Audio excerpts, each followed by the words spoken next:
Astro research institute की तरफ से पंडित रमेश जोशी का नमस्कार। अपन ने गत एपिसोड में पंचांग परिचय के बारे में पूर्ण चर्चा कर चुके हैं। आज अपन मुहूर्त प्रकरण पर विस्तृत चर्चा करेंगे। कोई भी अपन कार्य करते हैं तो शुभ समय का निर्धारण किया जाता है, इसे ही मुहूर्त कहते हैं।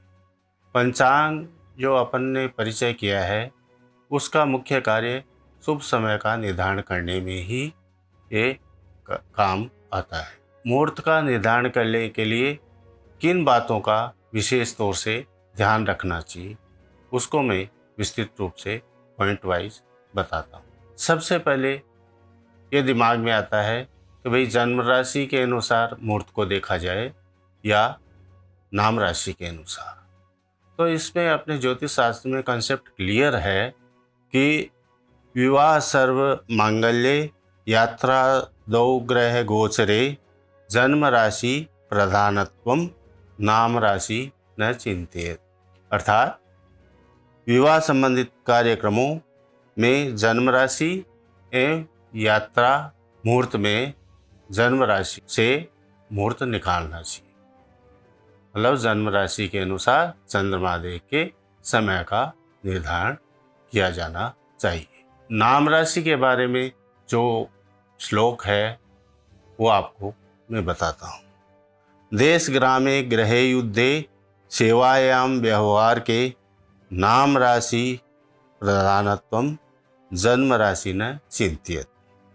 अर्थात जो दैनिक कार्य के सेवा कार्य हैं उनमें व्रत, उद्यापन, व्यापार, गृह प्रवेश, वाहन क्रय, मकान आदि, जमीन आदि के कार्यों में नाम राशि से मुहूर्त निकालना चाहिए। मुहूर्त में सबसे महत्वपूर्ण रहता है चंद्र बल देखना। तो चंद्रमा चतुर्थ अष्टम को खराब बताया गया है और द्वादश चंद्रमा किन्हीं कार्यों में तो लिया जाता है और किन्हीं शुभ कार्यों में वर्जित है। तो उसको मैं स्पष्ट कर देता हूँ। उत्सवे चाभिषेके च जनने व्रतबंधने पाणी ग्रहे च यात्रायाम चंद्रो द्वादश ग्राह्याम। अर्थात उत्सव में राज्याभिषेक का मतलब जो अपन मंत्री शपथ समारोह लेते हैं, विधायक शपथ लेते हैं, उसको राज्याभिषेक कहा जाता है। जन्म से संबंधित कार्य यथा नामकरण है, छूड़ा है, जल पूजन है, विवाह और यात्रा में द्वादश चंद्रमा लिया गया है। अपने जन्म राशि और नाम राशि से चतुर्थ अष्टम का चंद्रमा तो वर्जित है ही। अब अगला पॉइंट है भद्रा विचार। पंचांग में दिया रहता है कि भद्रा ऊ का मतलब उपरांत, मतलब इस समय के पश्चात भद्रा प्रारंभ होगी। और पंचांग के जो दिन और वार तिथि है उसके आगे ही या लिखा रहता है, भद्रा यावत का मतलब यावत, मतलब भद्रा इस समय समाप्त हो जाएगी। तो क्या है कि भद्रा में भी कोई शुभ कार्य का मुहूर्त अपन नहीं ले सकते।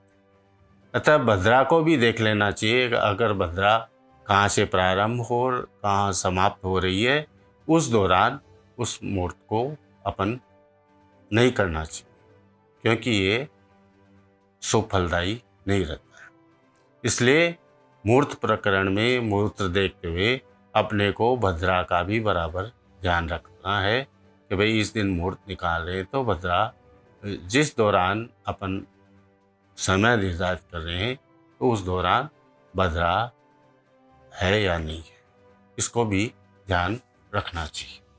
लेकिन अत्यावश्यक हो तो आदि भद्रा का समय व्यतीत होने के पश्चात अपन उस कार्य को कर सकते हैं, अत्यावश्यक हो तभी, वरना तो भद्रा का परित्याग ही करना चाहिए। अपन मुहूर्त निर्धारित करते हैं तो अपन देखते हैं कि गुरु शुक्र अस्त होते हैं। इसको अपने लोकाचार की भाषा में तारा लगना भी कहते हैं। तो तारा लगने में भी किन मुहूर्त को करना चाहिए, किन को नहीं करना चाहिए, वो भी अपन स्पष्ट करते हैं। तारा लगने में शुभ एवं मांगलिक कार्य वर्जित है। मांगलिक कार्य में अपने आते हैं विवाह शादी, गृह प्रवेश, मुंडन कार्य, कर्णवेद, ये और चूड़ा, ये सब अपन तारा अस्त में नहीं करते। गुरु शुक्र का अस्त है, इनमें अपने दैनिक कार्य, जैसे मान लो अपन कोई जमीन आदि खरीद कर रहे हैं या कोई वाहन ला रहे हैं, तो इन कार्यों में वर्जित नहीं है।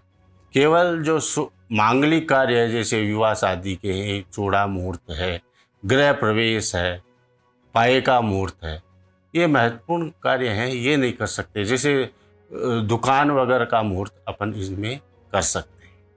और गुरु शुक्र अस्त में अपन जैसे मान लो यज्ञ आदि है, कोई भागवत, दान पुण्य है, ये सब तीर्थाटन है, ये सब अपन कर सकते हैं, इसमें वर्जित नहीं है। केवल मांगलिक कार्य ही वर्जित है। ये क्या है कि ये कंसेप्ट अपने को क्लियर होना चाहिए, वरना क्या है कि कन्फ्यूज हो जाते हैं कि भाई तारा लगा हुआ है तो अपन ये कार्य भी नहीं करें, ये कार्य भी नहीं करें। उससे क्या है कि अपना शास्त्र बड़ा साइंटिफिक है, ये अपने को ये नहीं कहता कि मतलब अपन जो तेज़ी से जो फास्ट समय चल रहा है उसमें ऑब्स्टेकल बने। जब सूर्य धनु और मीन राशि में परिभ्रमण करता है तो उसको मलमास कहते हैं। मलमास में शुभ एवं मांगलिक कार्य वर्जित है। इनमें विवाह शादी नहीं होते हैं, चूड़े का मुहूर्त है ये भी नहीं होता है, गृह प्रवेश है, पाए का मुहूर्त है, ये सब इस दौरान नहीं होते। मलमास धनु राशि में 14 दिसंबर से 14 जनवरी तक रहता है। तो इन दौरान जो मलमास रहता है, इनमें शुभ मांगलिक कार्य नहीं होते हैं, विवाह शादी भी नहीं होते हैं, गृह प्रवेश भी नहीं होते हैं, और अपने पाए के मुहूर्त आदि भी नहीं होते। ये सब बातें अपने क्लियर रहेगी तो अपने को मुहूर्त निकालने में परेशानी नहीं होगी, वरना अपन मुहूर्त निकालना प्रारंभ कर देंगे और अंत में ये पता लगेगा कि भाई ये तो मीन राशि है, धनु राशि में सूर्य चल रहा है, तो ये मुहूर्त नहीं बनते हैं उस टाइम पर। अब अपन जब चंद्र बल मुहूर्त में बहुत महत्वपूर्ण है, तो चंद्र बल में अपन देखते हैं कि चतुर्थ और अष्टम चंद्रमा को, जो राशि से चतुर्थ अष्टम चंद्रमा है उसका परित्याग बताया गया है। तो चतुर्थ के बारे में कहा गया है कि चतुर्थ का चंद्रमा से अपन कोई शुभ कार्य करेंगे वो कलाकारी होता है। और अष्टम स्थान का, अष्टम जो चंद्रमा रहता है राशि से, वो कष्ट एवं मृत्यु तुल्य कष्ट देने वाला रहता है। इसलिए क्या है, इनको दोनों को तो अपने को कार्य मुहूर्त में लेना ही नहीं चाहिए, क्योंकि ये कोई भी काम करेंगे उसमें कष्टकारी रहेंगे, परेशानी वाले रहेंगे। तो इसलिए क्या है कि ये चंद्र बल का विशेष महत्व।